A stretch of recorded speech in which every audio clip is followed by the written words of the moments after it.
cases out of the spalling 64 under the aegis of the ambassadors. Welcome, sir.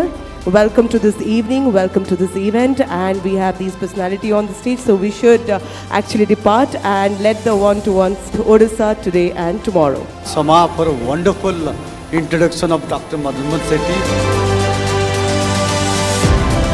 Myself, Group Editor, Divya Saha. Before I start the proceeding, most touted interview of tonight, of the year probably, I must tell a couple of things of Dr. Madan Mohan Sethi. My memory is right. 3 to 4 weeks back, I made a call to Consul General of India to Vietnam, Dr. Madan Mohan Sethi himself. And I narrated that we'll have a 12th anniversary of interview times. Henceforth, we'll be honoring top 20 personalities of Odisha.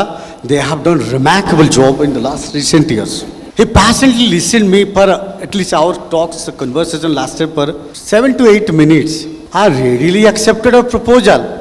I was pleasantly surprised. How come a consul general accepted a convenience in 5 minutes?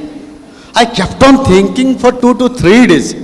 What was the striking point before his coming to Odisha? I interacted with my friend, my senior, my consul editor and all those things. I suppose then I convinced myself that one thing has drawn him right from Vietnam to Odisha, his deep-rooted connection with the people of Odisha, Dr. Madan Mohan Sethi. Sir, today you have a theme called Odisha Today and Tomorrow. Over the years, Odisha has seen a dramatic changes in many spheres.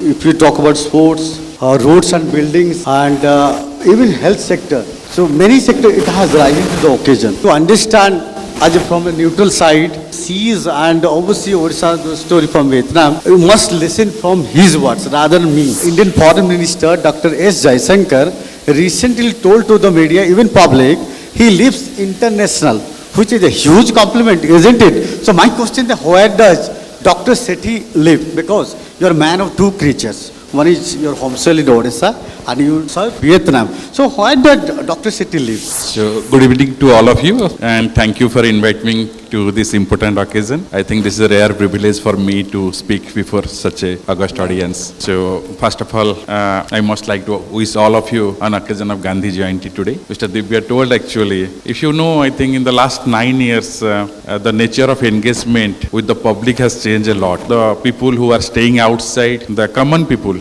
they did not have that idea how a foreign policy of a country is being made, where it is oriented, how it is practiced. But if you see the last 10 years, 9 years time actually, common people have started knowing how foreign policy is being practiced actually. And most of the articles in everyday newspaper, I'm sure everybody is going through many articles which are writing about more happenings, more events which are happening at the foreign level. And what about my foreign minister? I know that he's one of the best in my service. I had also rare privilege of working with him for some time. And now we all know that India is becoming stronger and stronger, emerging as a global power. And particularly after this Chandrayaan success, we are seeing that the countries like US, UK and European Union, they have also started recognizing the power, the expertise of Indian scientists. About me, international means that how we can utilize the technology, the resource of foreign countries to promote our own interests and how to connect to our diaspora, how there should be parallel development and parallel growth actually in almost every sectors. Working in foreign countries give us lots of ideas, no doubt actually. I worked in Myanmar,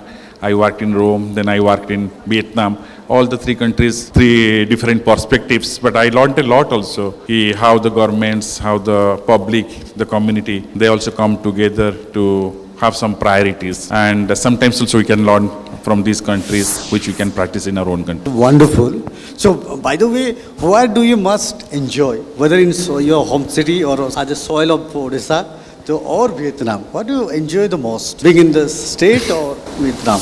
Definitely state matters to me more than country because here only I was brought up, I was nurtured, and still yet when I think about my schooling in Khurda in BJP High School, I feel very nostalgic about the school, about me also, because it is a rare privilege for a boy from a small town to go to this level and carrying the Indian flag in Vietnam. I had also the privilege of working as a consul general in Mandalay, so it gives me lots of satisfaction that from Odisha that I have been given one of the most important work actually by my government to handle in Vietnam, which I'm doing very good. As a layman, because you all have the curiosity to know the idea of diplomacy. Let's suppose India buy oil from Gulf countries, weapon from Russia, and trade partner with the USA. But unfortunately and sadly, they quarrel each other day. How diplomacy work in this very alarming, very critical circumstances? You see, diplomacy means I have to protect my country's interest first, and that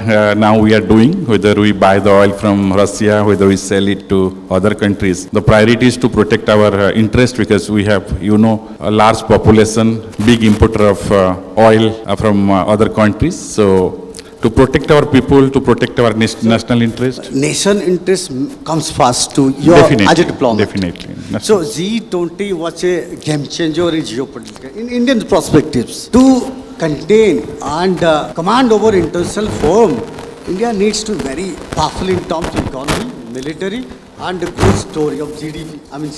So what are the strategy India should take to command over international stature and forum? What are the steps you think as a diplomat? You see, in the last 10 years, the profile of India has gone up, the visibility of India has gone up. And I know there is a concerted effort by Honorable Prime Minister to take the image of India to high level, where he has succeeded. And these 20 was the culmination of all of our efforts in the last 9 years. And to bring the head of states of 20 top countries of the world and to bring a consensus among the members is a very difficult task, but India succeeded. And I personally believe that India is growing, India is emerging. All the nations in the world are noticing it. So how it is time. confident are you? Are you 100% sure that India could have the impact over foreign soil, international forum?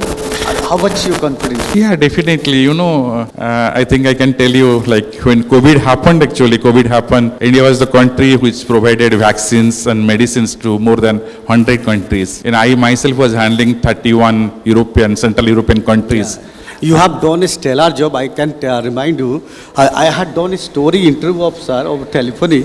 He told me he garnered $15.1 billion last calendar in trade with bilateral trade with India and Vietnam. This is what is his capacity of delivering diplomacy. So, sir, coming back to today's special day, it's a birth anniversary of Mahatma Gandhi, the father of nation, mother of all democracy. So, his legacy and philosophy is still exists one market, one international forum. Yeah, you must understand that there is no alternative to Gandhi, and I don't think there is any other international leader who has the same stature of Mahatma Gandhi. And if you can understand that it is only India that they got the independence through somewhat violent methods. So, and the ideas, the philosophy of Gandhi has no parallel. I don't think anyone at international level. India has ever produced such kind of immortal soul like that, Gandhi. Thank you, gentlemen. It's a pleasure talking with Dr. Madan Mohan Sethi. Wonderful. So, your presence.